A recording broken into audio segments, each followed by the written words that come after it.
یہ 20ویں صدی کا غیر منقسم ہندوستان ہے۔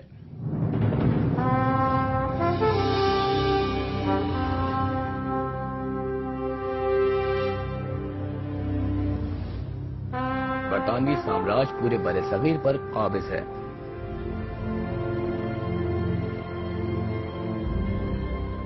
یہ وہ دور ہے جب ہندوستان کے مختلف علاقوں میں آزادی کی تحریکیں اپنے عروج پر ہیں۔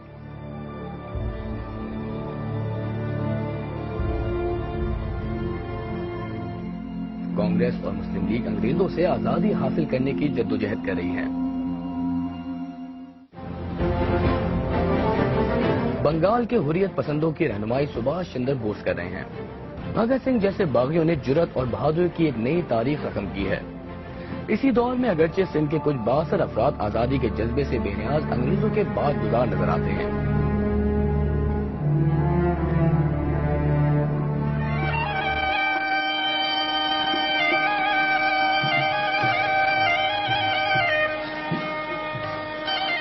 لیکن اسی عہد میں سندھ سے ایک ایسا رہنما بھی ابھرتا ہے جس نے آزادی کی راہ میں بہادری اور حوصلہ مندی کی ایک روشن مثال قائم کی۔ صبغت اللہ شاہ ثانی پیر پگارو ایک اہم روحانی پیشوا۔ انہوں نے برطانوی سرکار کے خلاف خود تحریک کو بام عروج پر پہنچایا۔ کون تھے جنہوں نے انگریزوں کے سے مقابلہ کیا یا اس کو بتا، تو وہ ہم صرف پیر پگارا کا نام لیں گے اور کوئی نہیں ہے۔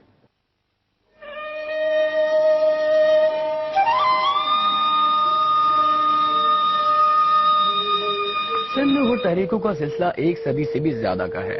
1824 میں جب سید احمد شہید نے سکھوں کے خلاف اعلان جہاد کیا تو اسی زمانے میں سید صبغت اللہ شاہ اول اپنے مریدوں اور جانثاروں کی روحانی اور اخلاقی تربیت کے ساتھ ساتھ عسکری تربیت بھی کرتے رہے۔ انہیں دستار سجادگی پیر محمد راشد روزہ دھنی کے بعد عطا ہوئی تھی۔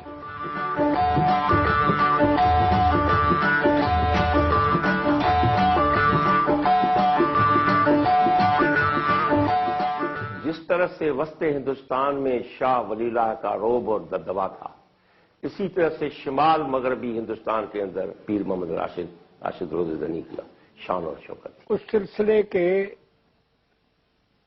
دوسرے جو صاحب تھے وہ تھے صبغت اللہ شاہ اول۔ انہی کے دور میں سید احمد بریلی سے آئے تھے۔ پیر پگارو اول نے اپنے مجاہدین کو حر کا لقب دیا اور یہی حر تحریک کا نقطہ آغاز تھا۔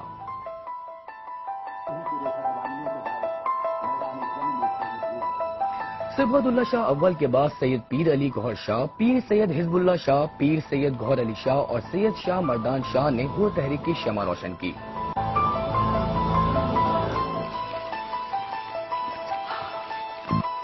20ویں صدی کے ابتدائی اشروں میں حروں کی گوریلا جنگوں سے انگریز سخت خوف و ہراس کا شکار رہتے تھے اور طرح طرح کے چال بازیوں اور ظلم و ستم سے اس تحریک کو کمزور کرنے کی کوشش کرتے رہتے تھے۔ برصغیر میں سندھ وہ علاقہ تھا پہلا جہاں پر حروں نے ٹریننگ کرائی ہے۔ درد سر بن گئے تھے برٹش گورنمنٹ کے لیے، اور چھوٹا موٹا جو بھی کوئی واقعہ چاہے وہ نہ بھی کرتے ہوں تو الزام لگتا تھا کہ حر کر رہے ہیں۔ کسی نے بھی کوئی جرم کیا، کوئی ڈاکہ زنی، کوئی واردات ایسی ہوئی، منسوب کیا انہوں نے خامخواہ حروں کی طرف کہ جی یہ ڈاکہ انہوں نے ڈالا تھا اور دیکھیں نا یہاں سے اتنا وہ لے کے چلے گئے اور یہ کر وہ گئے۔ اس طرح سے ایک حروں کے خلاف جو ان کے فالوور تھے، حروں کو کہتے تھے آزاد، ان کے خلاف ایک چل پڑی ایک مہم۔ 1896 میں شاہ مردان شاہ اول پیر پگارا کے 2 مریدوں نے ضلع سانگھل کے جنگلات مکھی بیلا کو اپنا مرکز بنایا اور 2000 مربع میل کا علاقہ آزاد کرا لیا۔ 12 سراروں کے اس ٹولے کی جدوجہد تقریباً 12 سال جاری رہی۔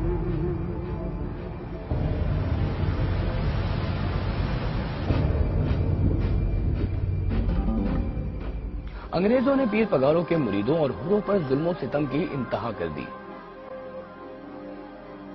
جب جیلوں میں مزید قیدیوں کی گنجائش نہیں رہی تو نازی کیمپوں کی طرز پر کانٹوں کی باڑ لگا کر کنسنٹریشن کیمپ قائم کیے۔ جرمنی نے کنسنٹریشن کیمپس قائم کیے تھے یہودیوں کے لیے، وہ نقل تھا یہاں کا۔ یہاں پہلے کنسنٹریشن کیمپس قائم کیے گئے۔